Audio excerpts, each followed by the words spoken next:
This is our Hidden Killers half year in review with True Crime Today. A look back at some of the most compelling conversations about the biggest cases we're following for you right here over the last 6 months and first half of 2024. Here's another one of those conversations. This is the Hidden Killers podcast with Tony Brueski. Featuring author, psychologist, and daily contributor, Siobhan Scott. Donna Adelson, September 30th. That's the date that we'll be seeing that trial. And supposedly we will, because there is no plea deal that's being offered by the prosecution. And the defense also saying we're not seeking one out either. What does all this mean? One would think maybe there would be a plea deal in this case, considering Charlie is already spending the rest of his life in prison. Joining me to discuss, Siobhan Scott, psychotherapist and author. What's your thoughts on that thus far, that there hasn't been any sort of plea deal? A lot of times when this occurs, it's because the case is super rock solid and we don't need to do a plea deal. Is that necessarily the case here, though? Or is there more of a long-term strategy going on in the ways of investigators, law enforcement, and the prosecution? Yeah, I guess a plea deal could still come in the future. Mm-hmm. And it may be a game of chicken to see who caves first, who thinks they've got the better case. But both sides, it may also be that both sides think that they've got a good chance of winning in trial.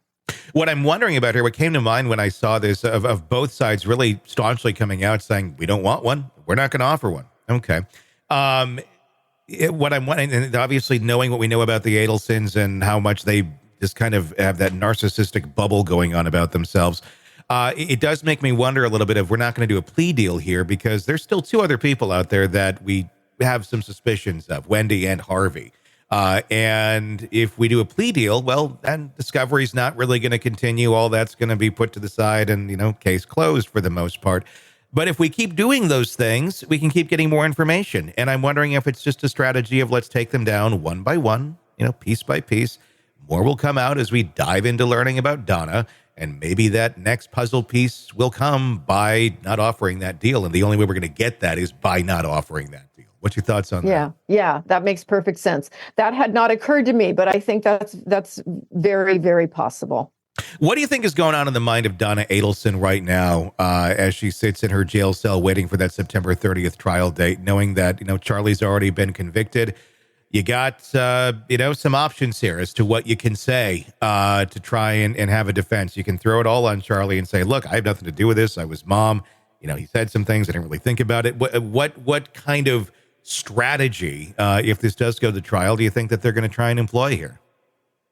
As far as what's going on in her mind, I think she's probably dealing with shock that she is where she is.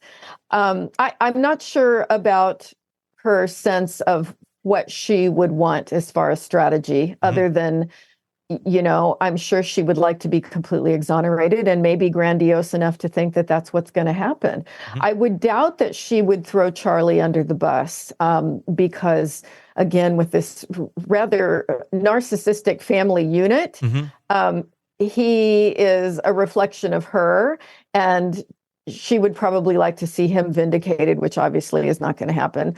But there's this tendency to think that we are above the normal ways that other people are expected to behave. And so my guess is she's sort of clinging to that thinking process. Is that why we don't see narcissists? Obviously they're quick to throw other people under the bus, but this is different. It's her own kids. It's her own kids, and that makes all the difference. Is that the difference? Because it's that view of this is an extension of me. Exactly. Versus just, here's another person that's accused of this crime.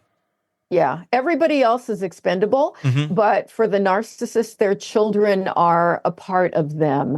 And so they tend to be incredibly, my kid would never do anything wrong, which is how they produce more narcissists, Yeah. Because their kids grow up never having any consequences. Little narcissist factory right there going on. It is 100%. Yeah. Oh, interesting to take a look at that as it continues to move forward. We'll just have to keep watching and seeing, what she says.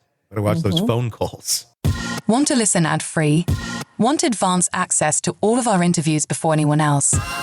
Become a True Crime Today Premium Plus subscriber on Apple Podcasts. You get every episode commercial-free. So you can binge on true crime Until you can binge no more. Search True Crime Today Premium Plus on Apple Podcasts now, or go to our podcast page and sign up now. More of the Hidden Killers podcast next.